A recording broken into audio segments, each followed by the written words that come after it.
इस कार्यक्रम के पुण्यार्चक हैं श्री पन्नालाल जैन, श्रीमती सरला Jain, Shri Vivek बेनाड़ा, Shrimati Ketaki Benada, Aaradhya Devansh Benada, Benada bearings and piston limited.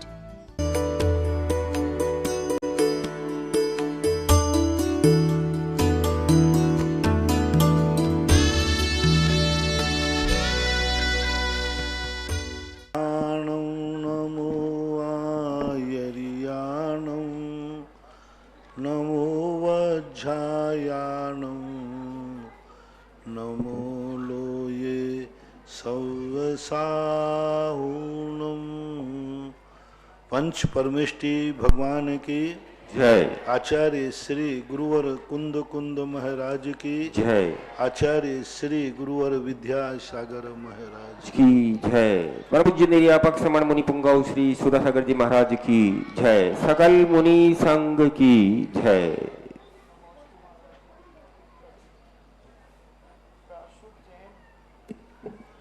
पूछते हैं जरुआ खेड़ा से, जिस दिन उपवास है उस दिन अगर दोपहर में हम सोते हैं, अगर खाने का हमें स्वप्न आता है तो उसमें क्या दोष लगता है? बराबर दोष लगता है, लेकिन स्वप्न में भी रात थी कि दिन थी। स्वप्न में तुम रात में खा रहे थे कि दिन में खा रहे थे, उसका भी अंतर पड़ेगा। इसलिए दोष तो लगेगा, सावधानी पूर्वक ही सोना चाहिए, लेकिन फिर भी महान दोष नहीं है, पश्चाताप कर लेना चाहिए। आयुष जैन दिल्ली से पूछते हैं, नमोस्तु महाराज जी, हम श्लोक संस्कृत के आदि स्तुतियाँ आदि पढ़ते हैं और हमका उच्चारण अगर शुद्ध नहीं होता है तो क्या हमें उसमें कोई दोष लगता है?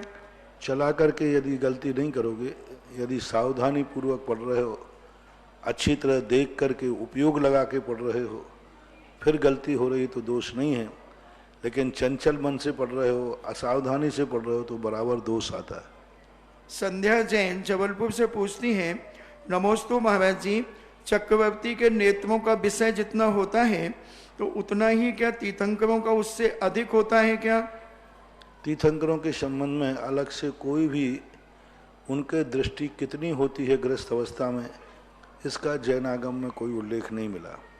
चक्रवर्ती का उल्लेख जो होता है, यहाँ से बैठे बैठे सूर्य 47,263 योजन 47,263 योजन जो चक्रवर्ती का होता है उत्कृष्ट रूप से, लेकिन तीर्थंकर का कितना होता है आगम उल्लेख नहीं। लेकिन उन्हीं तीर्थंकरों को जब रिद्धियां हो जाती हैं तो उस दूर श्रावक, दूर दृष्टि आदि, तो उनके अनुसार उनका क्षेत्र अलग होता है। लेकिन तीर्थंकर के नाम से अलग नहीं, वो रिद्धि का है। वो तो सामान्य मुनि को भी रिद्धि हो जाएगी तो होगी, तीर्थंकर को अलग से कोई उत्कृष्ट क्षयोपशम इंद्रियों का मिलता हो, ऐसा कोई जैनागम में उल्लेख नहीं है। अजय जैन गंज बसौदा से पूछते हैं, नमोस्तु महाराज जी, अष्टायन का पर्व, दशलाक्षण पर्व, अष्टमी चतुर्दशी में एक आसन हम लोग करते हैं, मगर आयुर्वेदिक शास्त्र कहता है कि भोजन के 1 घंटे बाद पानी पीना चाहिए और हम लोग तो उसी समय पानी आदि पी करके निवृत्त हो जाते हैं। आयुर्वेदिक की कौन मानता है? यदि आयुर्वेदिक के अनुसार आप चलते हैं क्या? कोई नहीं चलता है। तो उस समय अपने लिए जैनागम के अनुसार जो चलेगा उसको आयुर्वेदिक की जरूरत ही नहीं पड़ेगी, क्योंकि हमारे यहाँ ये कहा गया, भोजन आधा कीजिए दूना पानी पीव। यदि इतना पानी आप पी लोगे तो फिर कोई फर्क नहीं पड़ता। और हमारे यहाँ बार बार नहीं खाना पड़ता है, 1 बार या 2 बार ही ग्रस्त खाता है, तो ऐसी कोई बात नहीं है कि बार बार उसको लेना ही चाहिए। पिंडारमिया ललित जैन बाहुबली कॉलोनी बांसवाड़ा से पूछते हैं, नमोस्तु महाराज जी, नंदीश्वर दीप और अष्टायन का पर्व में जब हम पूजन करते हैं तो जैसे सम्मेद शिखर जी और पिसनारी की मड़िया जबलपुर में नंदीश्वर है, वैसा ही क्या वहां पर नंदीश्वर दीप में सोने का बना हुआ है? वहाँ की व्यवस्था अलग है। एक एक मंदिर के बीच में लाखों लाखों योजनों का अंतर है, और ये मंदिर कोई छोटे मोटे थोड़ी है। 100 योजन लंबा, 50 योजन चौड़ा, 75 योजन ऊंचा, 75 योजन ऊंचा एक मंदिर है। एक वो भी मध्य का जो अंजनगिरी है, उस अंजनगिरी का, फिर 4 दधिमुख उससे छोटे हैं, 8 रतिकर उससे छोटे। यानी आप कल्पना करें 100 योजन लंबा मंदिर है एक मंदिर। अब 100 योजन लंबा कितना हो गया भाई? एक योजन 1200 किलोमीटर। 1200 किलोमीटर का लघु योजन ले तो लघु योजन ही लेना। 1200 किलोमीटर तो लंबा है, 600 किलोमीटर चौड़ा है एक मंदिर। ऐसे कितने मंदिर? 52 मंदिर। और इन मंदिरों के बीच में गैप है हजारों किलोमीटरों का। बस उनका जब अपन सैटेलाइट से फोटो लेंगे तो डिजाइन ही आएगी कि बीच में अंजनगिरी आएगा, चारों कोनों में 4 दधिमुख आएंगे और 4 रतिकर आएंगे। तो इस प्रकार के और 4 जो दधिमुख हैं वो बावड़ी के अंदर हैं। योजनों प्रमाण यानी 100 योजन 50 योजन लंबा वो है, तो बावड़ी कितनी योजन है? और बावड़ी के बीच में से पहाड़ गया है अंजनगिरी, और पहाड़ के ऊपर जाकर के फिर मंदिर है। उसकी तो महिमा ही विचित्र है। अब बोलो बावड़ी कितनी बड़ी, बावड़ी में फिर पहाड़ है, पहाड़ के बीच में ऊपर जाकर के मंदिर है। तो ऐसे जिनालय होते हैं, लेकिन डिजाइन यही होती है जिस डिजाइन में अपन लोग स्थापित करते हैं। लेकिन वे मंदिर रत्नमयी होते हैं, मूर्ति रत्नमयी होती है। 500 धनुष। कई स्थानों पे आया कि प्रत्येक जो अकृत्रिम चैत्यालय है उनमें 108 मूर्तियां होती हैं। अब नंदीश्वर द्वीप में एक मंदिर में तो 108 मान लें तो 52 कितने हो गए? 5616 लगभग मूर्तियां हो गई 52 जिनालय। और एक मूर्ति कितनी है? 500 धनुष यानी 6000 फीट। 3000 फीट की एक मूर्ति है। ऐसी 5000 मूर्तियां। तो वहां की महिमा तो ये तो सिंबॉलिक है, स्थापना है एक उसकी स्थापना की, तो कुछ भी नहीं है। भूशाली कोल्हापुर से पूछते हैं, नमोस्तु महाराज जी, भगवान का पूजन चाहे हम किसी पर्व में करें या नित्य पूजन करें तो उसमें क्या श्रावक श्राविकाओं की कोई वेशभूषा अलग से होती है? नहीं, वेशभूषा तो पूजन करते समय कपड़ों की वेशभूषा। हाँ, पूजा करते समय एक सी होती है। विशेष विधान वगैरह में हार मुकुट लगा लो, प्रतिदिन लगा लो सामान। श्रीमती सुषमा जैन रहली सिमरिया से पूछती हैं, नमोस्तु महाराज जी, व्रत करते हैं तो उस व्रतों का उद्यापन नहीं हो पाता क्योंकि हमारे गांव में छोटी सी समाज है, इसलिए उद्यापन न होने पर वही व्रत दोबारा करने होते हैं क्या? हाँ, यदि उद्यापन छोटी बड़ी समाज से क्या लेना देना। उद्यापन का अर्थ है कि समाज के सामने एक अंत में एक बड़ा विधान कर लो, सारी समाज उसमें आ जाए। नहीं आए तो जितने परिवार के लोग हैं उतने, अकेला एक परिवार ही है तो उद्यापन कर लो, कोई जरूरी थोड़ी है। मंदिर में उस विधान के निमित्त से कुछ वस्तु भेंट कर दो, पूजा पाठ कर लो तो उद्यापन हो जाएगा। उद्यापन का अर्थ ही नहीं कि सारी जगत को बुलानी पड़े। अकेला एक घर भी है तो भी उद्यापन किया जा सकता है, कोई बाधा नहीं। योगेश जैन शहडोल से पूछते हैं, नमोस्तु महाराज जी, व्रतियों के द्वारा बोली के पैसे के दान चेक से कर दिया गया मगर ट्रस्ट के द्वारा उसे निकाला नहीं गया तो क्या हमें निर्माल का दोष लगेगा? नहीं लगेगा। आपने चूंकि दे दिया है, ट्रस्ट ने भले नहीं निकाला, वो ट्रस्ट की व्यवस्थाएं हैं, आपको कोई दोष नहीं। शिल्पी जैन दमोई, नमोस्तु महाराज जी, अगर कोई त्यागी व्यक्ति अपने मुख से गालियां आदि निकालता है तो क्या उसे कौन सा पाप लगता है? वो त्यागी वृत्ति नहीं, उसका नाम त्यागी वृत्ति क्यों रख रहे हो? वो त्यागी वृत्ति है ही नहीं तो क्यों त्यागी वृत्ति करे? और जो इस प्रकार गालियां निकाले वो त्यागी वृत्ति नहीं है। जैसे आपको कोई दूसरा व्यक्ति गाली निकाले तो आप क्या करते हो? कोई दूसरा व्यक्ति आपको कोई गाली निकाले तो आप क्या करते हो? बोलते नहीं हो। या तो महाराज उसके दांत हाथ पे रख देते हैं, झगड़ा कर लेते हो, और या फिर FIR दर्ज करा देते हो।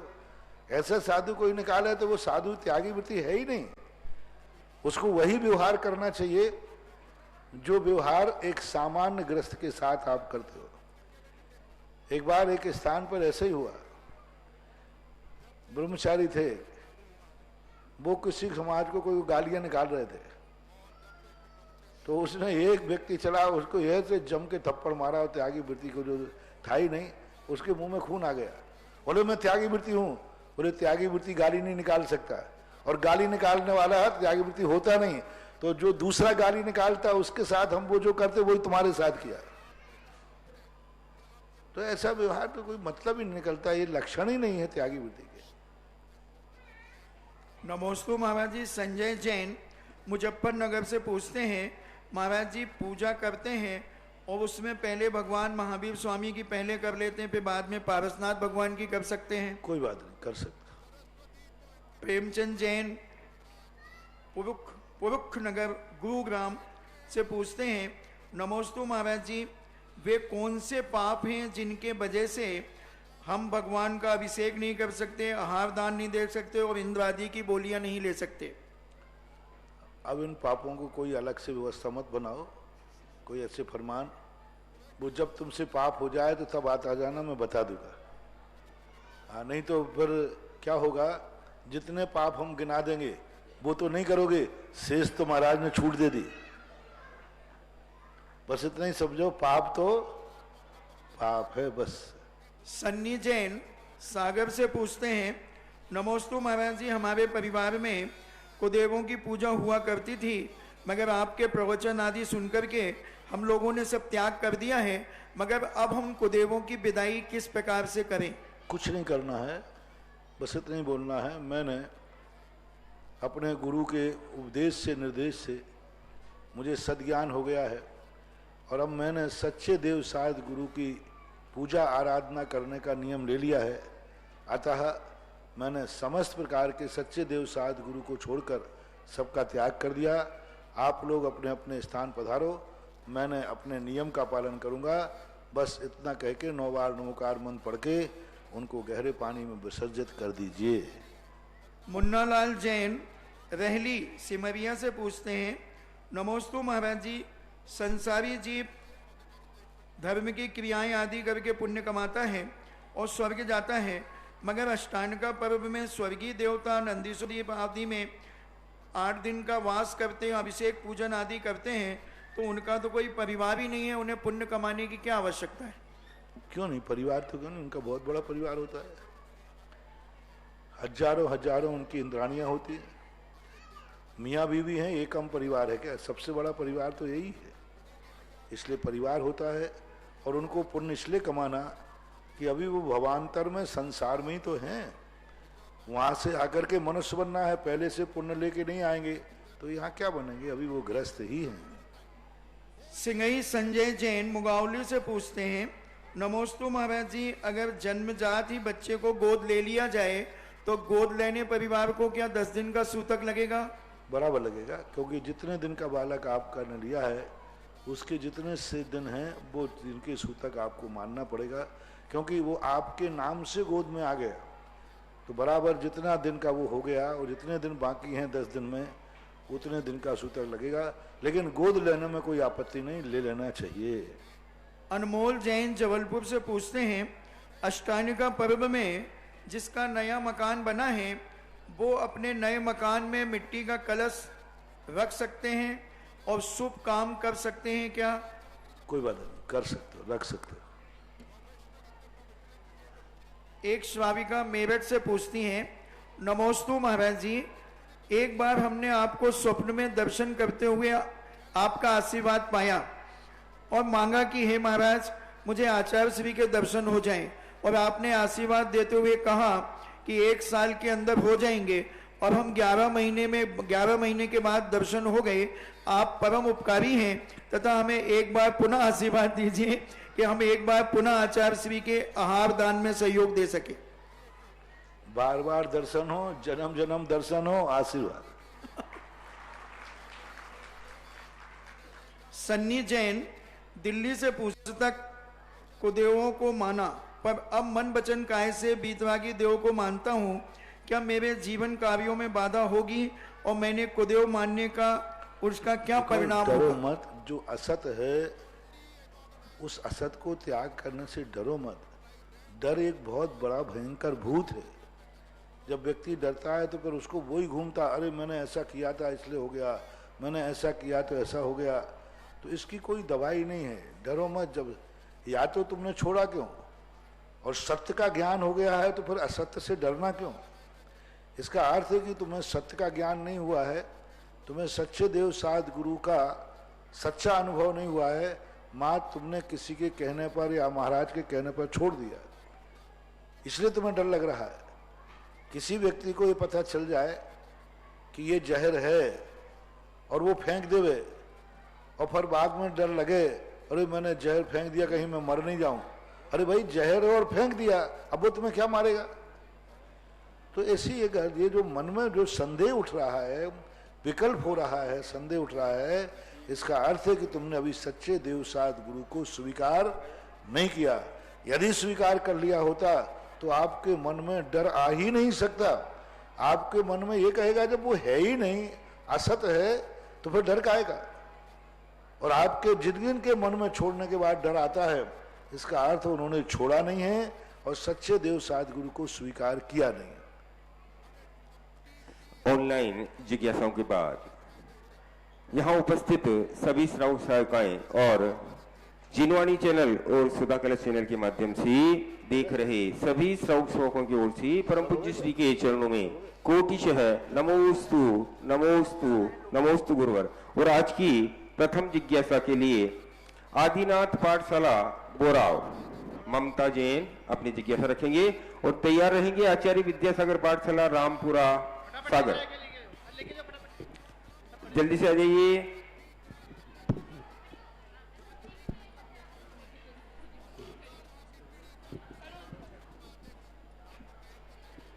नमोस्तु महाराज जी, आदिनाथ दिगंबर जैन पाठशाला बोराव परिवार की तरफ से आपको बारंबार नमोस्तु।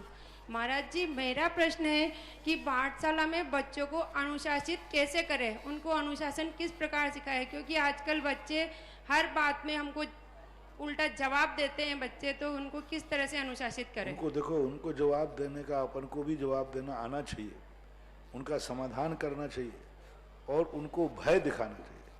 भय दिखाए बिना, भय बिना प्रीति कभी होती नहीं। छोटे बच्चों को जब तक माँ भय नहीं दिखाती वे सुधर नहीं सकते। थोड़ा उनको भय दिखाना चाहिए, उनको समझाना चाहिए। देखो, पाठशाला में बैठ के तुम नहीं पढ़ोगे, उधम करोगे तो तुम्हारे लिए पढ़ाई में मन नहीं लगेगा, फेल हो जाओगे, तुम्हारे लिए ऐसा नुकसान होगा, तुम परेशान हो जाओगे। उनको जिस चीज़ से वो डरता हो उस चीज़ से, उस गलती करने पर डर दिखाओ उसको। भय जब उसको हो जाएगा तो डरेगा कि नहीं, यदि मैं ऐसा करूँगा तो मेरा ऐसा हो जाएगा। जैसे मैं उदाहरण देता हूँ ना, माँ कहती है बेटा रात में खाएगा तो सींग निकल आएंगे।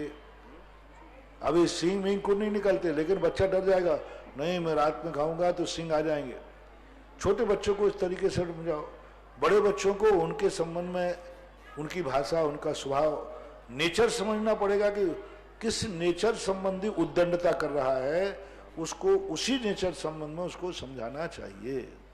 महाराज जी, एक प्रश्न हो रहा है कि जब गुरुवर हमें बताते हैं कि ऐसा करना चाहिए या बच्चों को इस तरह से बताना चाहिए, जैसे कल महाराज जी ने बताया था कि बच्चों को रात में 10 बजे के बाद पढ़ाई नहीं करना चाहिए और सुबह 6 बजे उठ जाना चाहिए, लेकिन बच्चों को कहते हैं तो वो मानते नहीं है कि हम हमारे हिसाब से पढ़ेंगे, तो उनको किस तरह से समझाए महाराज? वो इसलिए उनको बताते हैं कि सुबह का समय अच्छा होता है, फ्रेश होता है, शांति होती है, सब तरफ अच्छा होता है। लेकिन आजकल का जो वातावरण बन गया है, देखो मार्ग, हम लोग तो मार्ग बताते हैं, अब उसका कितना तुम पालन कर पाते हो ये आपके ऊपर है। हमारे शास्त्रों में तो यही निर्णय लिखा है कि भाई बीच के 2 पहर व्यक्ति को सहन के लिए 4 पहर होते हैं। बीच के मध्य के जो 2 पहर होते हैं, ये पहर किसी भी कार्य के लिए, अच्छे कार्यों के लिए, पढ़ाई के लिए शुभ नहीं होते।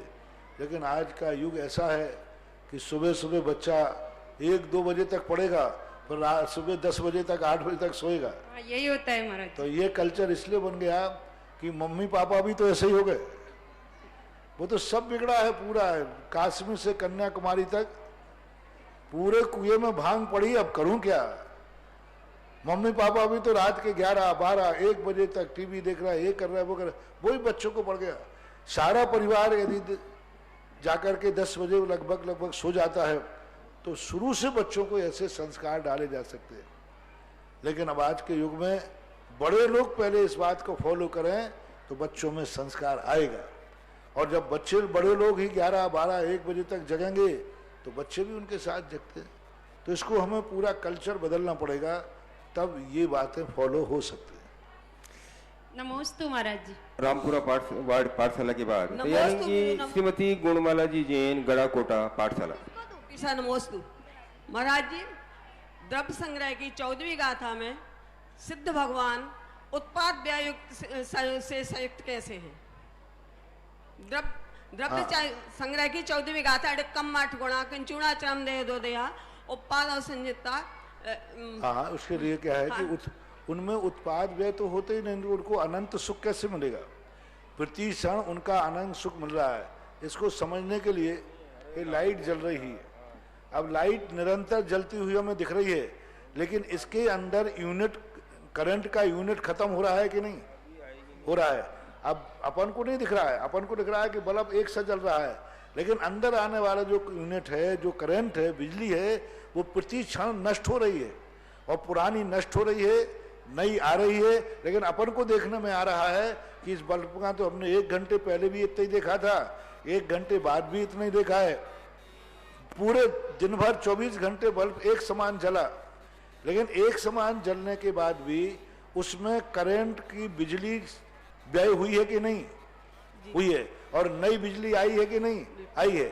बस इसी प्रकार सिद्ध भगवान जो अनंत सुख भोगते हैं, हमें लगता है कि वो कूटस्थ हैं कोई कर, लेकिन जो उनको अनंत आनंद आ रहा है, सुख आ रहा है, अनंत ज्ञान दर्शन आदि है, उसके माध्यम से उनके जो अविभागी प्रतिषेध हैं अंदर के करंट के समान वे व्यय को प्राप्त होते ही हैं। पुराने प्रति समय अनंत अविभागी प्रतिषेध नष्ट हो रहे हैं, प्रति समय बिजली नष्ट हो रही है और नई बिजली आ रही है, पुराने अविभागी प्रतिषेध नष्ट हो रहे हैं और सत्ता में से नए आ रहे हैं। अगुरु रघु गुण के माध्यम से प्रति समय अनंत अविभागी प्रतिषेध अर्थ पर्याय के रूप में नष्ट होते हैं, वही उनका व्यय है, और नए आते हैं वही उनका व्यय आय है, और जो जो उत्पन्न होते हैं उसी से अनंत ज्ञान, अनंत दर्शन, अनंत सुख, अनंत वीर्य उनको प्राप्त होता है, ऐसा माना जाए। महाराज श्री मंदिर में वेदियों के दर्शन करते समय भक्तांबर पढ़ सकते हैं क्या? पाठ के अंतर्गत नहीं आएगा, पढ़ने में कोई आपत्ति नहीं है। चलते फिरते आप पढ़ते हैं तो पढ़ने में कोई बाधा नहीं है, अच्छा कार्य है। लेकिन यदि तुम्हारे पाठ करने का नियम है तो पाठ तो एक स्थान पर बैठ के ही होगा। चलते फिरते आप पढ़ें तो कोई आपत्ति। गड़ाकोटा पाठशाला की बात तैयार रहेंगे पद्म सागर संस्कार केंद्र नेहानगर सागर। हे गुरुवर, मेरे परिवार की ओर से दीवान नमोस्तु महाराज जी, नमोस्तु नमोस्तु महाराज जी। बहुत दिनों से मेरी शंका है, सहस्त्रकूट शिखर जी में सहस्त्रकूटों पर इतने अधिक मुनि गए, करोड़ों। समझ में नहीं आ रहा क्या बोला, ठीक से बोलो। शिखर जी के 24 कूटों पर जो मुनि मोक्ष गए हैं, उनकी गिनती किसने की और एक साथ मोक्ष गए हैं क्या? नहीं, ठीक है। टोंकों से जो मुनिराज गए हैं ये पूरे चौथे काल की संख्या है। ऋषभ देव से लेकर भगवान महावीर स्वामी तक चौथे काल में जितने जीव उस मोक्ष गए हैं वो काउंटिंग है, कोई ज्यादा नहीं है। लाखों लाखों वर्षों में कोई एकाध मोक्ष जाएगा तब इतनी संख्या आई है, क्योंकि एक कोड़ा कोड़ी सागर वर्ष कुछ कम चौथे काल का काल है। एक कोड़ा कोड़ी सागर है ना, असंख्यात वर्ष, असंख्यात वर्ष हैं। और ये तो जो संख्या है ये तो गिनती में ही है, इतने कोड़ा कोड़ी। और वर्ष कितने हैं? असंख्यात। लाखों करोड़ों वर्षों में भी एक मुनिराज मोक्ष जाएंगे तब इतनी बड़ी संख्या आएगी, इसलिए कोई ज्यादा संख्या नहीं है ये। महाराज जी बाहुबली भगवान कहाँ से मोक्ष गए? पोदनपुर से। पद्म सागर संसार केंद्र की बात तैयार रहेंगी पद्म प्रभु जैन पाठशाला प्रतापगढ़। नहीं है, बोलिए। नमोस्तु महाराज श्री, मैं आस्था जैन पद्म सागर संस्कार के नेहानगर सागर से हूँ। महाराज श्री, हमारा जैन धर्म बहुत प्राचीन है, अनादिकाल से चला आ रहा है, लेकिन इसके बावजूद भी जब हम भारतीय इतिहास पढ़ते हैं तो पाते हैं कि जो मौर्य वंश के बाद जो भी राजा हुए हैं वो जैन धर्म को राजकीय संरक्षण, जैन धर्म अपनाने वाले बहुत कम हुए हैं। हिंदू धर्म, वैष्णव धर्म, बौद्ध धर्म तो अपनाया है, परंतु जैन धर्म को राजकीय संरक्षण कम प्राप्त हुआ है, तो इसका क्या कारण था? और कलयुग का मूल कारण है जैन धर्म का, क्योंकि जैन दर्शन विचारों का धर्म नहीं है, आचार का धर्म है। सारे दुनिया के दर्शन वो जीवित रहे जिनमें आचार संहिता नहीं है। किसी भी दर्शन में कोई भी संहिता नहीं है कि साधु की जीवनचर्या कैसे होना चाहिए। कोई भी एक डेफिनेशन नहीं है कि ये नियम साधु पर लागू होंगे। कोई साधु कुछ भी कर रहा है, कोई साधु कुछ भी खा रहा है, कोई साधु कुछ भी पहन रहा है, कुछ भी, कोई चर्या किसी भी विश्व के किसी भी दर्शन में साधु का एक नियम चर्या नहीं लिखी कि साधु का यही टारगेट होगा, नियम होगा। श्रावकों की कोई आचार संहिता नहीं लिखी गई। मुनियों की आचार संहिता है, ये क्रिया करने वाला ही मुनि होगा, ये क्रिया करने वाला ही श्रावक होगा। तो जहां आचार संहिता बनाई गई, कल युग में लोग आचार को नहीं विचार को महत्वता देते हैं और हर दर्शनकार विचारों पर आधारित होता गया और आचार को छोड़ता गया। विचार तो उनके पास है लेकिन आचार नहीं। ऐसा कोई भी दुनिया का दर्शन नहीं है जिसने मांसाहार और शराब के बिना अपनी तरक्की की हो। सभी दर्शनकारों ने अपने धर्म में शराब और मांस के लिए छूट दे दी, नशा के लिए छूट दे दी, गांजा भांग आदि सब के लिए छूट दे दी। साधु भी गांजे भांग खाते हैं, साधु भी मांसाहारी हो जाते हैं। नेपाल आदि में देखो बौद्ध धर्म, सभी बौद्ध साधु मांसाहारी हो गए। तो अब इस प्रकार आचार संहिता छोड़ देने के कारण वो आगे बढ़ गए और जैन दर्शन ने कहा हम भली कितने भी घट जाएं लेकिन आचार संहिता में परिवर्तन नहीं करेंगे। यही कारण इस कलयुग में जैनियों के पीछे रहने का कारण बना। पाठशाला के बाद बच्चे तो पाठशाला आना, लेकिन जो उनके अभिभावक रहते हैं वो कुछ ना कुछ बहाना बनाते हैं कि बच्चों को कोचिंग जाना है, होमवर्क करना है। तो ऐसे अभिभावकों के लिए आपके द्वारा कोई संदेश दिए? कल हमने इसके संबंध में काफी समझा दिया था। कल बताया था कि ऐसे लोगों के लिए कोई नहीं समझा सकता। ऐसे लोगों के लिए तो जब उनके ऊपर संकट आएगा और भगवान के पास गिड़गिड़ाते आएंगे तो यहाँ से भी जवाब मिलेगा हमारे पास टाइम नहीं है, अभी हमारे भक्तों की कोचिंग चल रही है, हम भक्तों को आशीर्वाद दे रहे। उस समय उनको अकल आती है कि बात वस्तुतः हमने बहाना बनाया। सीधी बात, जो बहाने धर्म करने में आप लोग बनाओगे, विपत्ति काल में धर्म भी वही बहाने बना करके तुम्हारे संकट का निवारण नहीं करेगा, ऐसा मानना चाहिए। तैयार रहेंगे आचार्य श्री विद्यासागर दिगंबर जैन पाठशाला गेरतगंज, रिया जैन। बोलिए। नमोस्तु नमोस्तु नमोस्तु महाराज जी। हम आदिनाथ पाठशाला प्रतापगढ़ से हैं। हमारी जिज्ञासा यह है कि हमने पिछले साल 3 साल तक पटाखे छोड़ने आप जोर से बोलो बेटा, समझ। हमने पिछले साल 3 साल तक पटाखे छोड़ने का त्याग लिया था, तो हमें कितना पुण्य मिला? बहुत पुण्य मिला। कितने जीवों को हिंसा से सबसे बड़ा मिला कि फटाका बारूद अपशकुन था, अशुभ था, उस अशुभ से आप बच गए। दूसरी दुर्घटना हो जाती तो अभी देखो एक सूरत में हमारे भक्त के इतना मना करने पर भी हमने सबको मना किया, लेकिन उसने फटाका फोड़ दिया। अब वो फटाका फोड़ करके उसकी आंखों में चला गया। 6 साल का बच्चा है। अब उसकी आंखों में जैसे ही फटाके का धुआं या बारूद गई, अब वो अस्पताल में भर्ती है। भगवान करे बहुत अच्छा हो रहा हो जाए, लेकिन एक दुर्घटना तो हो गई। अब देखो थोड़ा ही सा यदि ज्यादा लग जाता, लो एक छोटा सा फटाका पूरी जिंदगी भर के लिए अंधा कर देता, जिंदगी भर के लिए ज्योति विहीन कर देता, जिंदगी भर को आंखें चली जाती। अब ऐसा क्या सुख है, एक क्षण के पटाखे का सुख यदि एक व्यक्ति की भी आंखें छीन लेता है तो बताओ कितना बड़ा दुख है। इसलिए ऐसी चीजों से बचना चाहिए, बचाना चाहिए। तैयार रहेंगे आगे श्री ब्रह्मानंद सागर संस्कार पाठशाला पीड़ावा।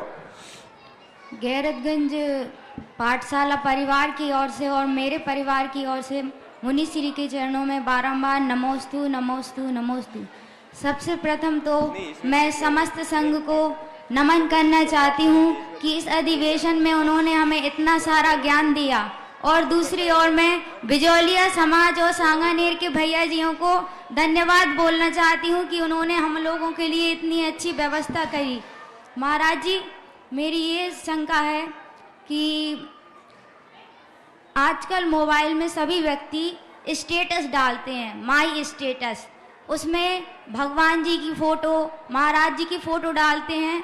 तो महाराज जी, ये सम्यक दर्शन के 8 अंगों में से प्रभावना अंग में आएगा कि अप्रभावना अंग में? और इसको सभी लोग अशुद्ध अवस्था में भी देख लेते हैं, अन्य समाज के लोग भी देखते हैं, लड़कियां भी देखती हैं। कोई बाधा नहीं, क्योंकि वो मूर्ति नहीं है, मूर्ति की फोटो है। जैसे आप लोगों ने देखा होगा, महिलाएं बच्चियां अशुद्ध अवस्था में मंदिर नहीं आती, भगवान के दर्शन नहीं करती, लेकिन उन्हीं भगवान की फोटो यदि घर में कमरे में टंगी है तो उसको ढक देते हो कि टंगी रहती है? महाराज जी, टंगी रहती है, पर मोबाइल में उसको टच करना पड़ता है, तब वो डाउनलोड होता है। वो मूर्ति की छाया है, इसलिए ऐसा कोई महान दोष नहीं है, प्रभावना भी आएगा। यदि अपन इतने ज्यादा उस पर जाएंगे तो इतने पीछे हो जाएंगे कि दुनिया में कोई जैन धर्म को जानने वाला नहीं मिलेगा। क्योंकि आजकल हर व्यक्ति नेट पे आ गया, हर व्यक्ति यूट्यूब पे आ गया। यदि जब जैनियों की फोटो ही नहीं मिलेगी यूट्यूब पे तो सारी दुनिया जान लेगी कि जैन धर्म नाम की कोई चीज नहीं है, क्योंकि आजकल सब गूगल पे आ गया और गूगल में तुम्हारी फोटो मिलेगी नहीं। तो ऐसा नहीं, आज के युग के अनुसार थोड़े बहुत यदि कुछ दोष आता भी है तो वह दोष माफ है, क्षम है। सावध लेसौ बहुपुण्य रासौ, जैसे समुद्र में एक जहर की बूंद कोई डाल देवे तो समुद्र का पानी जहरीला नहीं होता है, ऐसा कोई बात नहीं इन संबंध में। महाराज जी, एक और जिज्ञासा पूछ सकते हैं? जिज्ञासा करो। महाराज जी, आजकल इंग्लिश मीडियम स्कूल में यदि कोई शिक्षक इंग्लिश मीडियम स्कूल में पढ़ाता है या फिर क्रिश्चियन स्कूल में पढ़ाता है तो आचार्य श्री कहते हैं कि हमें हिंदी को अपनाना चाहिए, इंग्लिश को नहीं। तो शिक्षक को अंग्रेजी में बोलना पड़ता है और बच्चों से बोलना पड़ता है कि आप अंग्रेजी बोलें। सुनो, जितनी बातें हम कहते हैं उतनी सारी तुम मान लो तो बेटा आर्य का बन जाओगे। महाराज जी, मैं क्योंकि क्रिश्चियन स्कूल में पढ़ाती हूँ इसलिए ठीक है। अब वो सब मजबूरी का नाम महात्मा गांधी। जी महाराज जी, आप मुझे आशीर्वाद दीजिए। देखिए, आप लोग एक ही जिज्ञासा करें, बहुत सारे नाम मेरे पास अभी 50 नाम और लिखे हुए हैं। आप लोगों से निवेदन है, जिज्ञासा एक ही करेंगे, तैयार रहेंगे। और संक्षेप पाठशाला का नाम नहीं बोले। आचार्य पाठशाला का नाम यहाँ से बोला जाता है, आप अपनी तरफ से नहीं बोले। आचार्य श्री विद्यासागर दिगंबर जैन पाठशाला, RK पुरम, कोटा। तैयार रहेंगी, आप जिज्ञासा करें। नमोस्तु महाराज जी, मेरे व मेरे परिवार की ओर से त्रिवार नमोस्तु नमोस्तु नमोस्तु। महाराज जी, मेरी जिज्ञासा यह है कि हम बालिकाएं ऐसा क्या प्रयत्न करें जिससे हम धार्मिक, सांस्कृतिक, सामाजिक सभी कार्यों में अपनी पूर्णतः भागीदारी निभा सकें। इनका महत्व और महिमा समझने से परिणाम बनते हैं। इन सबको करने से हमारे लिए क्या लाभ है?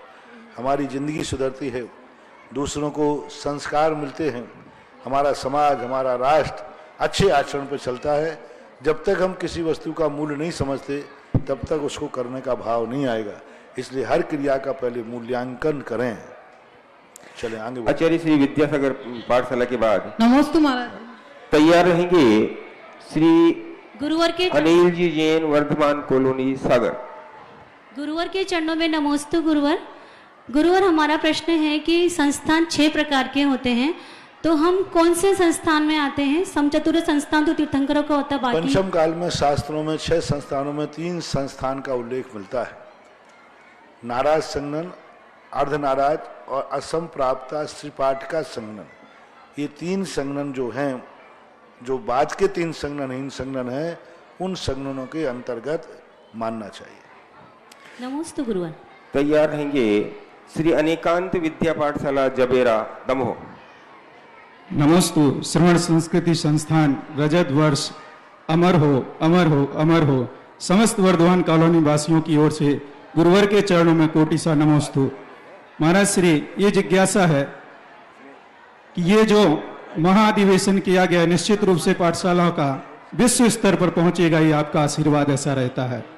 पूज्य गुरुदेव, जितने भी शिक्षक हैं और उनमें जो अविवाहित हैं, क्योंकि वर्तमान में देखा जा रहा है कि जैन समाज की अधिकांश बालिकाएं जैनेतर विवाह कर रही हैं, तो आपके द्वारा ऐसा आशीर्वाद प्राप्त हो कि जितने भी शिक्षिकाएं और अविवाहित हैं वो किसी भी रूप में जैनेतर विवाह मैं इस संबंध में बहुत बार 50 बार बोल चुका हूं, और अभी तक तो शायद मेरे ध्यान में पाठशाला में पढ़ाने वाली किसी शिक्षिका ने शायद ऐसी घटना घटी नहीं, कोई एक आध अपवाद का पता नहीं है कि जैन शिक्षिका पढ़ाती थी या जैन शिक्षक पढ़ाता था, उसने इस प्रकार के कुल को कलंकित किया, ऐसा कोई उदाहरण है? नहीं, लेकिन भविष्य में महाराज। हाँ ठीक, मैं पूछ रहा हूँ, पहले तो ये पूछ तो लूं, क्योंकि मुझे भी तो पता रहे। इस बहाने से मैं पूछ लूंगा, वैसे पूछूंगा तो अच्छा नहीं लगेगा। अभी तक किसी को मालूम है क्या कि कोई शिक्षिका ने 2-4 साल पाठशाला में पढ़ाया या शिक्षक ने पढ़ाया, उसने ऐसे गंदे विवाह कर लिए जिससे कुल कलंकित हुआ, समाज लज्जित हुई, ऐसा कोई उदाहरण है? आराधना नहीं कह रहे, एक आध है कोई, तो वो एक अपने दुर्भाग्य समझना चाहिए। लेकिन फिर भी आज प्रश्न आया है तो सभी पढ़ाने वाली बच्चियों के लिए आदेश निर्देश है, कम से कम इस अधिवेशन का मेरा और धर्म का इतना लाज रखना कि यदि ब्रह्मचर्य व्रत नहीं ले सकते हो तो कम से कम कुलवंत और कुल के अनुसार एक गुरु, एक भगवान, एक धर्म, साधर्मी से ही विवाह करना, इतना तो कम से कम संकल्प होना ही चाहिए। महाराज एक नाम मेरे पास, और जितनी बच्चियां बैठी हैं, कुमारी बच्चियां, वे हाथ उठा करके एक आश्वासन दे दें कि यदि मैं शादी करूंगी तो दिगंबर जैन से ही करूंगी, ऐसा हाथ उठा के बता दें। कितनी बड़े नहीं करना तो अच्छी बात, आचासी पास जाना। नमोस्तु गुरु। और तुम लोगों में और ले लो, बच्चों में, हाँ यहाँ सब बच्चे लोग भी इधर ले ले। अनेकांत पाठशाला से पूर्व एक सूचना है। परम पूज्य श्री के आशीर्वाद से श्रवण संस्कृति संस्थान सांगानेर की एक पुस्तक यहाँ तैयार होके आई है, आलाप पद्धति प्रश्नोत्तरी। इस पुस्तक का विमोचन होने जा रहा है और श्रीमान सुरेश जी, प्रदीप जी, राजेंद्र जी, अभिषेक जी जैन, और इसका संकलन किया है पंडित श्री राजेंद्र जी जैन व्याख्याता सांगानेर ने। तो आइए पधारे और इस पुस्तक का विमोचन करें, और उसके बाद अनेकांत पाठशाला जबेरा और तैयार रहेंगी कामिनी जैन पाठशाला शास्त्री वार्ड सागर। संस्थान रजत महोत्सव, जय बंधो जय बंधो जय बंधो। गुरुवर के चरणों में कोटि कोटि नमोस्तु नमोस्तु नमोस्तु।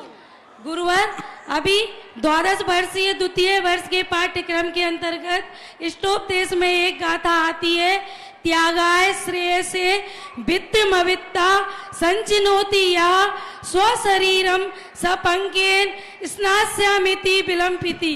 तो हम लोग ने उसमें अध्ययन के अंतर्गत इसका अर्थ ये था कि त्याग या दान के लिए धन का संग्रहण करना उसी के समान है जैसे मैं स्नान करूंगा सोचकर कीचड़ लपेटना, अपने शरीर में कीचड़ लपेटना। बहुत अच्छा प्रश्न है, इसको लोग समझ नहीं पा रहे, बहुत बार ये प्रश्न आया। ये ऐसा है कि व्यक्ति मात्र खाने पीने के लिए नहीं कमाता, गृहस्थी के लिए नहीं कमाता, मात्र दान के लिए ही कमाता है। तो आचार्य कहते हैं तुम दान के लिए क्यों कमाते हो? भोजन स्वयं नहीं करता, मात्र महाराज के लिए बनाऊंगा, तुम खाओगे? नहीं, मैं ये भोजन नहीं खाऊंगा। भोजन स्वयं भोजन नहीं करता, फिर भी महाराज को बनाता है। स्वयं अपनी आजीविका नहीं चलाता तो वह धर्म के लिए कमाता है, इसके लिए निषेध है। लेकिन जब वो कमाता ही है तो उसका कहा कि फिर धर्म के लिए भी कमाओ, ये अर्थ है वहां पर। यदि तुम कमा ही रहे हो, संसार के पापों के लिए, गृहस्थी के लिए कमा रहे हो, तो जरूर संकल्प करो कि मैं इतना कब कमा ही रहा हूं तो इतना धर्म के लिए दूंगा। जैसे यदि कीचड़, नहाने के लिए कीचड़ मत लगाओ, लेकिन निश्चित है कि कीचड़ लगना ही है तो भी नहाना नहीं चाहिए क्या? उस गाथा का अर्थ समझो। उन्होंने ये कहा, किसी ने कहा भाई तुम क्यों कीचड़ लगा रहे हो? बोले बिना कीचड़ के मैं नहा नहीं पाऊंगा। तो नहाने के लिए कौन कीचड़ लगाता है? लेकिन कीचड़ लगा ही रहा है तो जरूर नहाना चाहिए। जैसे हमें मालूम है कि हम यहाँ जाएंगे तो कीचड़ लगेगा ही, तो पहले से नहाने का पानी रख के जाओ। जब तुम्हें मालूम है कि हम गृहस्थी में हमें कमाना ही पड़ेगा, तो कमाने के पहले ही संकल्प करो, जब मैं इतना कमाऊंगा ही तो इसमें से इतना परसेंट मैं दान के लिए भी कमाऊंगा। दान के लिए जरूर कमाना यदि तुम संसार के लिए कमाते हो तो।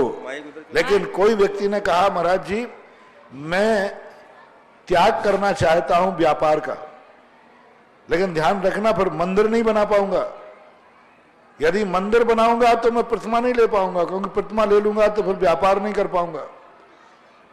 तो फिर जैन दर्शन कहता है मंदिर भली नहीं बना पाओ लेकिन प्रतिमा ले लो, व्यापार त्याग दो। महाराज जी तो हमारी ये जिज्ञासा है कि इस गाथा को पढ़ के हमारा उसी दिन से मन दुविधा में है, क्योंकि हम ये सोचते थे कि यदि हम सर्विस कर रहे हैं और उससे जो तनख्वाह आ रही है उससे यदि हम दान नहीं पहले नहीं कर पा रहे थे तो अब दान करेंगे, वो करते हैं। हाँ तो ये है कि सर्विस छोड़ दो कि मुझे कमाना ही नहीं है तो फिर दान मत देना। नहीं, दान के लिए तो मना कर दिया कि नहीं करेंगे, लेकिन संसार के लिए वहां ऐसा नहीं लेना। सीधा सा अर्थ है उसका कि यदि हम संसार के लिए कमाते हैं तो धर्म का संकल्प जरूर करना चाहिए। चले नमोस्तु महाराज जी, नमोस्तु। सागर पाठशाला के बाद तैयार रहेंगे विनय जी जैन और बंधुओं मूल नायक पार्श्वनाथ भगवान की जो शांति धारा के लिए सोने की जारी बन रही है। उस सोने की जारी में अपने कान के टोप्स खोलकर श्रीमती अरुण जी जैन गेरतगंज ने 2 सोने के टोप्स दान दिए और 2 ग्राम सोने की गिरनी श्रीमान बाबूलाल जी, प्रेमलता जी, सुशील जी, सुलोचना जी जैन अपने बेटे जयांश के जन्म दिवस के उपलक्ष्य में उनने ये दान दिया है। और परम पूज्य श्री के आशीर्वाद से जो सहस्त्रकूट जिनालय यहाँ बनने जा रहा है उसमें स्वर्गीय सास ससुर श्रीमान देवीलाल जी, श्रीमती सुंदरबाई और अपनी पत्नी स्वर्गीय श्रीमती सज्जन बाई की पुण्य स्मृति में श्रीमान भगवतीलाल जी, कैलाश चंद जी, पारस कुमार जी, सुरेश कुमार जी, सुनील जी, राहुल जी, कर्तव्य जी, हितांश जी, अध्यक्ष जी,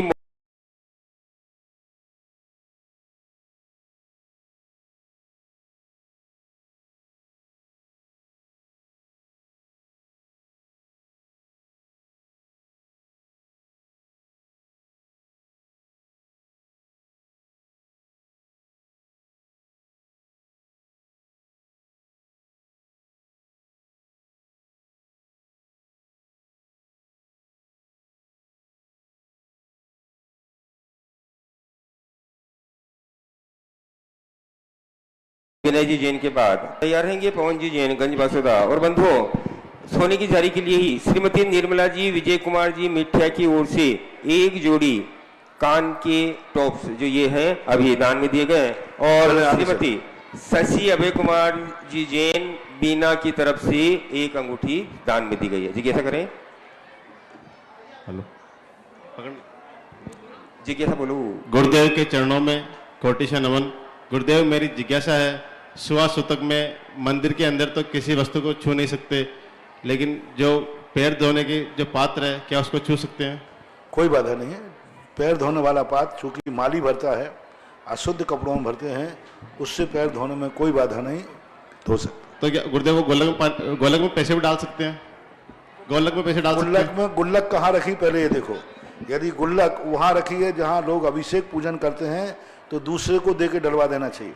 यदि गुल्लक बाहर रखी है, दूर रखी है, तो गुल्लक में पैसे डालने में कोई बाधा नहीं। गुरुदेव सांगानेर संस्थान में 5 साल अध्ययन करने के बाद श्री ऋषभ कुमार जी जैन और ये हमारे सावर में अपनी जैन पाठशाला में सेवाएं दे रहे हैं और एक हमारी मैडम है जिनकी आप प्रश्न करिए क्या करना चाहते थे? नहीं, आशीर्वाद मेरा। पवन जी जैन के बाद तैयार रहेंगे मनीष जी जैन कोटा। महाराज श्री गंजवासोदा जैन समाज की ओर से नमोस्तु नमोस्तु नमोस्तु महाराज जी, और आदिनाथ पाठशाला की ओर से भी महाराज जी नमोस्तु।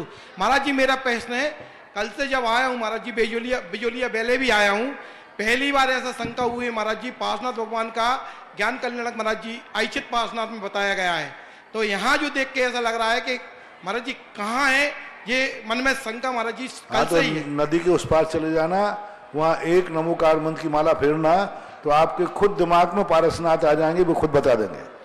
नमोस्तु महाराज जी, नमोस्तु महाराज। मुझे भी उन्होंने बताया था, मुझे भी ऐसे ही संदेह था। तो जब मैं पहली बार यहाँ आया तो मैं भी यही क्षेत्र को ही मानता था और मैं तो गया नहीं, तो मैंने वहाँ जाके ध्यान लगाया तो वो पारसनाथ ने आकर खुद ही बता दिया, बेटा मैं जहां तू बैठा है यहीं केवल ज्ञान हुआ था, तब से मैंने मान लिया। नमोस्तु महाराज जी। लेकिन महाराज जी मैं भी आई क्षेत्र से बहुत दिनों से। ओम शांति। ब्रह्मचारिणी आराधना जी जैन गंजबासुदा और ब्रह्मचारिणी राशि दीदी जी तैयार रहे, करिए जी के साथ। गुरुवर नमोस्तु नमोस्तु नमोस्तु। गुरुवर मेरा प्रश्न है कि जिन मंदिर में जिन प्रतिमाओं के दर्शन करते समय कैसी भावनाएं भाई जाए, ऐसी भावनाएं भाई कि मन उमंग से हर्षित हो जाए और आसपास आने जाने वालों का बिल्कुल ध्यान न पड़े, हमारा भी ध्यान उन पे न पड़े, हम हर्षित हो जाएं, ऐसी कैसी भावनाएं जब तुम दुकान पे बैठते हो, दुकान है तुम्हारे पास, क्या है? टीचिंग का है सर। टीचिंग है तो वेतन आता है, तो वेतन नोट गिनते समय तुम्हारा ध्यान नोट पे ही रहता है कि आजू बाजू रहता है? नोट पे रहता है। बस जब तुम जाओगे कि भगवान मुझे भगवान के समान बनना है, और जब भगवान के समान बनने के लिए भाव करके जाओगे तो तुम्हारा मन यहाँ वहां नहीं जाएगा। बंदे तद्गुण लब्धे। ब्रह्मचारिणी डॉक्टर आराधना दीदी जी, उसके बाद ब्रह्मचारिणी राशि दीदी और नीलांजना दीदी, तीनों दीदी एक साथ प्रश्न करेगी। और परम पूज्य श्री के आशीर्वाद से ही जो सहस्त्रकूट जिनालय है उसमें एक मूर्ति विराजमान करने का सौभाग्य प्राप्त किया है। श्री जय कुमार जी, दिनेश कुमार जी, संजय कुमार जी, अतिशय कुमार जी, आदिश जी शेट्टी कोटरी वालों ने आज परम पूज्य श्री का आहार चर्या का सौभाग्य प्राप्त किया था, और ये सौभाग्य प्राप्त करके इनने एक प्रतिमा विराजमान का सौभाग्य। नमोस्तु महाराज जी। मेरी ये जिज्ञासा है कि औदारिक मिश्र या वैकलिक में शरीर बनता है तो वह शरीर पर्याप्ति पूर्ण होने तक रहता है मिश्रावस्था, अथवा पूरी पर्याप्तियां होती जब तक मिश्रावस्था रहेगी? मिश्रावस्था पर्याप्ति पूर्ण होने तक ही रहता है, क्योंकि शास्त्रों में निर्वृत्ति पर्याप्तक में भी मिश्र दशा ही कही है। क्योंकि अपर्याप्तक निर्वृत्ति पर्याप्तक का तो नियम है कि वो पर्याप्तक होगा ही होगा, इसलिए जब तक मिश्रावस्था मानना चाहिए उसका एक अंतर्मुहूर्त काल रखा है। मिश्रावस्था का काल और पर्याप्ति पूर्ण होने का काल दोनों का एक बराबर काल है, इसलिए दोनों को उस समय तक मानना चाहिए। मतलब पूरी 6 पर्याप्तियां जब तक नहीं होंगी तब तक वह न्यूनतम पर्याप्त है। जो जितनी पर्याप्ति लेके आया है, जो जितनी ले आया। और महाराज जी एक कहते हैं कि जो कवि के भाव को हमें बदलना नहीं चाहिए, और जब हम शांति पाठ संस्कृत का पढ़ते हैं तो उसमें आता है ये भ्यर्चिता मुकुट कुंडल हार रत्नई शक्रादि भी जोरगणा स्तुत पाद परमा। और इसका हिंदी अनुवाद पढ़ते हैं तो पूजे जिन्हें मुकुटहार किरीट लाके इंद्रादि देवरु पूज्य पदाब्जे जाके।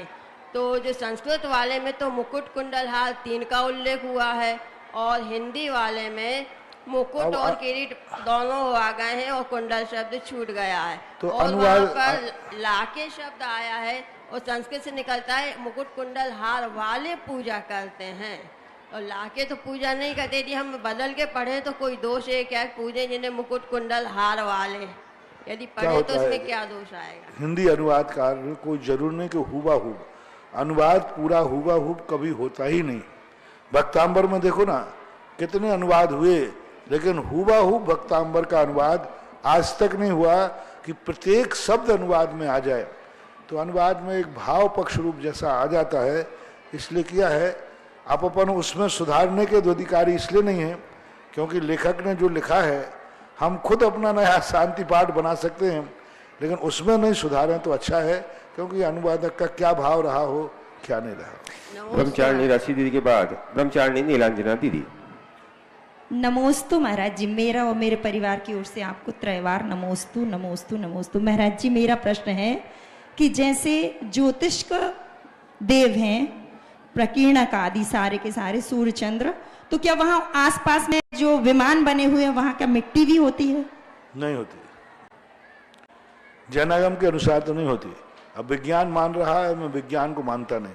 तो महाराज जी जैसे वहाँ के विमान आदि बने हैं तो वे विमान कैसे? सब अधर्म में अकृत्रिम चैत्यालय में जैसे आपके विमान बनते ना पेट्रोलियम के, एल्युमिनियम के, जो भी बनता हो जी, ऐसे ही वो रत्नों के विमान है, रत्नमय विमान है। और क्या? हाँ, तो वो सिर्फ बात वाला के आधार पे महाराज जी? बात बोला, सब वायु के आधार पर, कुछ जल के आधार पर हैं, कुछ वायु के आधार पर हैं, अधर्म ही है। नमोस्तु। तैयार रहेंगे आचार्य विद्यासागर दिगंबर जैन पाठशाला चरगवा। भारतवर्षी श्रवण संस्कृति परीक्षा बोर्ड सदा जयवंत हो, हे गुरुवर, बारंबार बासोदा समाज, पाठशाला परिवार और परिवार के सभी सदस्यों की नमोस्तु नमोस्तु नमोस्तु। हे गुरुवर, आपके आशीर्वाद से जो शांति धारा का कार्यक्रम चला, उसमें एक हमने भैया को गर्भाधान संस्कार करते हुए नियम दिया कि आपको प्रतिदिन अभिषेक करना है, शांति धारा करना है। और उनने पहले जब चेकअप करवाया तो बच्चे को गर्भ में डॉक्टर ने मिस्टेक बताई थी, बड़ी बीमारी बताई थी। और जब उसने 1 महीने लगातार अभिषेक किया और इसके बाद उसने चेकअप करवाया तो उसके बिल्कुल स्वस्थ, मस्त और तंदुरुस्त निकला। नमोस्तु महाराज जी। महाराज जी, कुछ बहनें और भाभियां पाठशाला में अच्छी हैं पढ़ने में, लेकिन किसी कारणवश वो फार्म नहीं भर पाई, परीक्षा नहीं दे पाई। तो उन सभी का पूछना है कि क्या प्रथम वर्ष और द्वितीय वर्ष का पेपर क्या एक साथ दे सकते हैं? दे सकते, पर उस पेपर देने में वही समय का थोड़ा सेट करना पड़ेगा, क्योंकि प्रथम वर्ष का पेपर यदि दोनों एक साथ हुए तो जैसे महाराज जी ऐसा कर सकते हो, 2 बार होते हैं। 2 बार होता है तो एक बार में वो दे दीजिए, एक बार में दे दीजिए, दे सकते, कोई बात जी महाराज जी। नमोस्तु महाराज जी, नमोस्तु। हाँ, कई लोग हैं, कई लोगों ने कहा महाराज जी मैं तो बहुत ज्यादा मेरा अध्ययन है, स्वाध्याय है, तो हमने कहा ठीक है, एक बार की परीक्षा में वो दे देना, दूसरी बार में वो दे देना, दे सकते हैं, कोई बात नहीं। इसके बाद तैयार रहेगी विद्या शीतल पाठशाला परिवार, विदिशा। नमोस्तु महाराज श्री। मेरा प्रश्न है कि जब भगवान आदिनाथ 60 कर्म का उपदेश दे रहे थे तो उन्होंने सबसे पहले 80 कर्म का उपदेश क्यों दिया, जबकि वो कृषि कर्म का भी उपदेश दे सकते थे पहले? क्योंकि वो क्रम से दिया है। सबसे पहले भोग भूमि में आते ही क्रूर लोग पैदा हो गए, सिंह आदि क्रूर हो गए थे। उन शास्त्रों में आया जब कुलकरों की व्यवस्था हुई तो कुलकरों में हर कुलकर में एक से एक बढ़ के बात आई।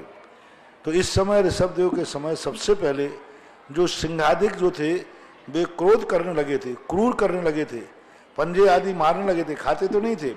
तो सबसे पहले अपनी सुरक्षा करने का उनको उपदेश दिया। फिर उसके बाद में कल्पवृक्ष गायब हो गए तो फिर उनको 80 कृषि आदि का व्यापार का उपदेश देना पड़ा, क्योंकि पहले जब तक हमारा रक्षक नहीं होगा तो हम अपने जीवन की रक्षा कैसे करेंगे, ऐसा। नमोस्तु महाराज। इसके बाद तैयार रहेंगे विजय कुमार जी जैन बीना, निर्मला जी, विजय जी, श्रीमती रजनी शाह बीना। हे गुरुवर, नमोस्तु नमोस्तु नमोस्तु। हमारे पाठशाला परिवार विदिशा से आपको सत सत नमन, सत सत नमन।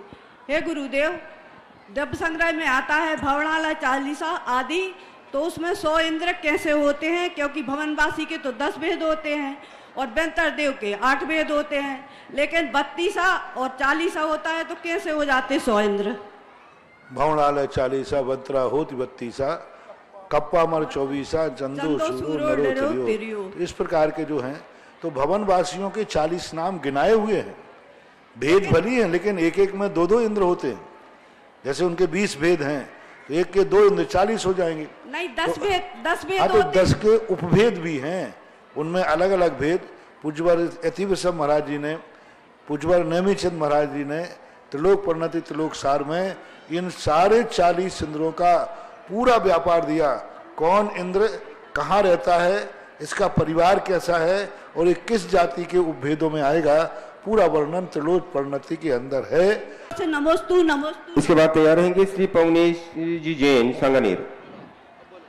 नमोस्तु महाराज जी, नमोस्तु महाराज जी, नमोस्तु। रसना इंद्री में खट्टा मीठा कसायला बताया गया है, तो नमक का क्यों नहीं दिया गया है?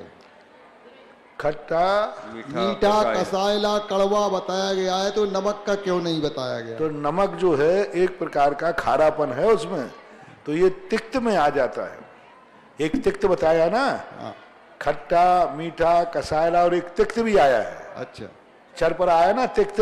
हाँ, तो तिक्त के अंदर नमक आता है क्योंकि इसमें क्षार होता है। जिसमें क्षार होता है उसमें सब तिक्त में लेना। खाली नमक खाओगे तो जीभ फट जाएगी, इसलिए उसको तिक्त में गर्भित करना चाहिए। पवनेश जी जैन नहीं, एक जगह था। पवनेश जी जैन सांगानेर के बाद तैयार रहेंगे ब्रह्मचारी अमित भैया जी सागर।